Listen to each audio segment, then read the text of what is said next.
Welcome back to Bloomers in the Garden. 1, 2, 3 is all you need to make your garden grow, huh, Len? Absolutely. Yes, it is. And it doesn't matter if it's vegetable garden, flower garden, your landscape, nursery plants. All right. And let us explain. Julio, we love the soil, right? We love it. But you need to enrich the soil. So number one is making sure that you enrich the soil with an organic soil compost like bumper crop. Right. Why use anything else? I don't know. I don't know, no. All right. So Not topsoil. yeah, no. Topsoil is layering. That's It right. doesn't have what we're talking about. Bumper crop has a little bit of peat moss, little bit of bark fines. It has some manure. It has earthworm casting, composted lobster shell. But Julio, it's endo and ecto. Say it. Mycorrhiza. That bonds the plant's roots, and that it transfers the elements into the soil, from the soil into a form the plants absorb.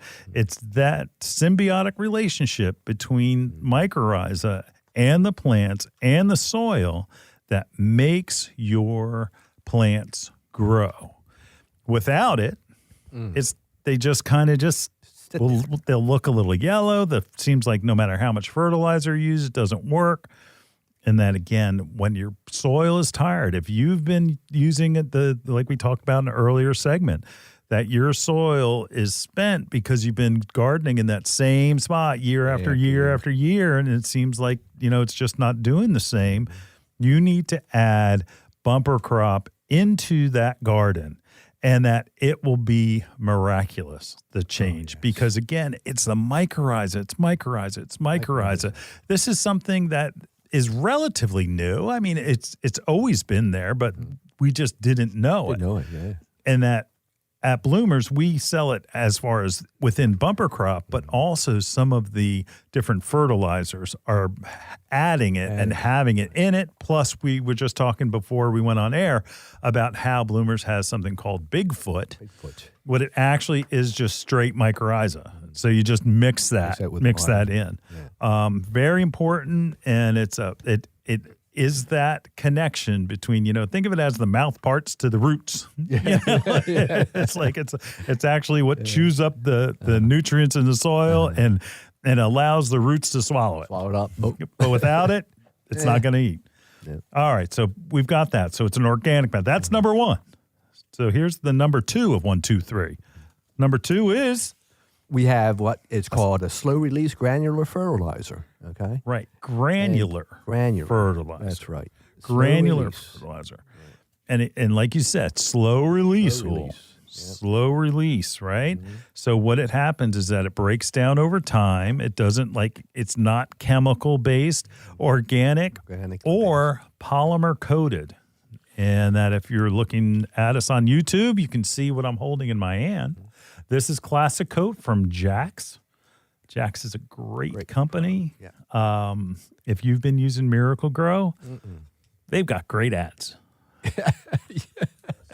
Anyway, but their marketing is probably better than their science. Jax, okay, let me see if I can explain. Any old-time gardeners, did you remember Peters? Peters was the water-soluble competitor. That was what the pros used, like me. Right. The pros use Peters, not Miracle Grow. Miracle Grow is for, the gardeners, the people that bought stuff.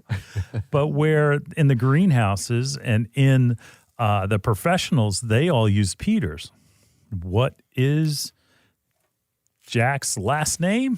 Peters. What happens that they got bought by Miracle Grow, and I guess the competition statutes ran out, and now Jax is back in that they are the best quality water soluble. And in my hand, we're talking about the granular fertilizer. This is polymer coated, which means it breaks down with water and heat. And lasts for, again, it's a time release thing, and up to 4 months. 4 months, wow.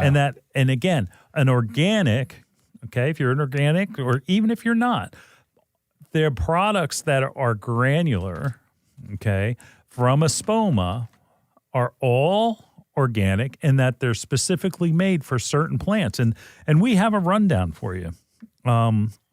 And, older gardeners, too, they'll come in and say, do you have any 10-10-10 or 5-10-5 or 10-6-4 or whatever? Yeah. That's all chemical. Mm-hmm. That's all chemical. You put that in the garden, it gets watered, and then all of a sudden it dissipates and it's gone.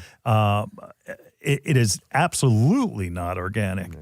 And that I just, over years it has a negative impact in your garden and in your soil. It makes plants unhealthy over time. Honestly, I just don't use it.